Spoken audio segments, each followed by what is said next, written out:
Bachelor of hotel management లో university first rank, second rank, third rank. Sun international, Visakhapatnam, Hyderabad. అతి తెలివితేటలకి ఆకారం ఇస్తే ఎలా ఉంటుందంటే బీఆర్ఎస్ నాయకుడు కేటీఆర్ లాగా ఉంటుంది.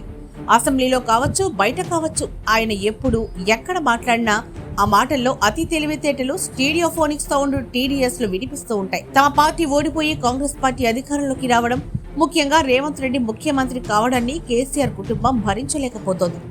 ఆ కడుపులో మంట కేటీఆర్ నోట్ల నుంచి బయటపడుతోంది.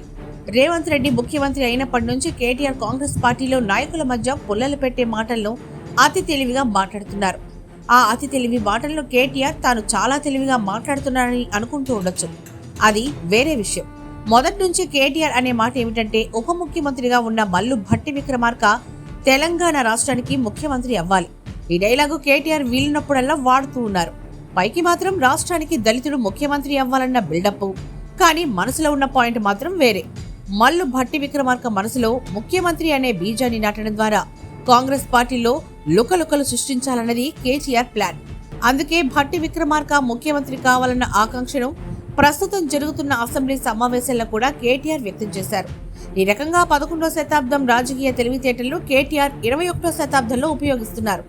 ఈయన మాటలను మనసులో పెట్టేసుకునేంత అమాయకుడు కాదు భట్టి విక్రమార్క. అయినా దళితుడైన భట్టి విక్రమార్క ముఖ్యమంత్రి కావాలని ఇప్పుడు తెగ ఫీల్ అయిపోతున్న కేటీఆర్ తన తండ్రికి ఈ ఉపదేశం ఎందుకు చేయలేదు? తెలంగాణ రాష్ట్రం ఏర్పడ్డాక రాష్ట్రానికి తొలి ముఖ్యమంత్రి దళితుడే అవుతాడని ప్రకటించిన కేసీఆర్ ఆ తర్వాత ఆ ఊసే ఎత్తలేదు.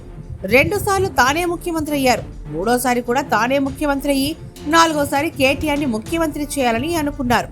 ఇప్పుడు భట్టి విక్రమార్క విషయంలో చేస్తున్న కామెంట్లు కేటీఆర్ తన తండ్రి దగ్గరే చేస్తుంటే బాగుండేది కదా. అందుకే ఆచార్య, ఆత్రేయ ఎదుటి వారికి చెప్పేటందుకే నీతులున్నాయని ఏనాడో చెప్పారు. కేటీఆర్ లాంటి వాళ్ళు ఆ నీతులను ఈనాడు అమలు చేస్తున్నారు.